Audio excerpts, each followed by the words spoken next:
तर नमस्कार मित्रांनो, आजच्या ब्लॉगची सुरुवात आपण फुटबॉल पासून केलेली आहे। हे चिंगम सर सारखा दिसणारा मुलगा गजू आहे। तू मेरे से प्यार करती है या नहीं करती? मग आलो छोटा डॉनला घेऊन शेतात बैल सोडण्यासाठी। बैल दिला शेतात सोडून आणि आलो घरी। घरी तर आलो, पण घरच्यांनी लावलं आलूचे कट्टे उचलायला।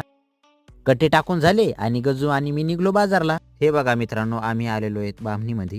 हा आहे मित्रांनो आपल्या बामणीचा बाजार। रहा नहीं जाता। हे बघा मित्रांनो, आम्ही आता केलेली आहे सुरुवात भाजीपाला घेण्यासाठी। तर आता गजूने घेतली भेंडी, तर आम्ही निघालो सेल्फी घेत थेट जलेबीच्या दुकानात। तर तेवढ्यात काय आपला भेटला मित्र। क्या कहना क्या चाह रहे हैं भाई आप? तर फायनली मित्रांनो आमचा बाजार झालेला आहे। गजूचा थोडा मूड ऑफ होता, तितक्यात काय मित्र भेटले, फॉलोअर्स आपले। त्यांना थोडासा बोलून गजू खुश आणि आम्ही खुश, निघालो थेट घराकडे। भेटू पुढच्या ब्लॉग मध्ये। और वो जो लाल वाला बटन है उसमें भूकंप लेके आओ या फिर भूचाल, मुझे नहीं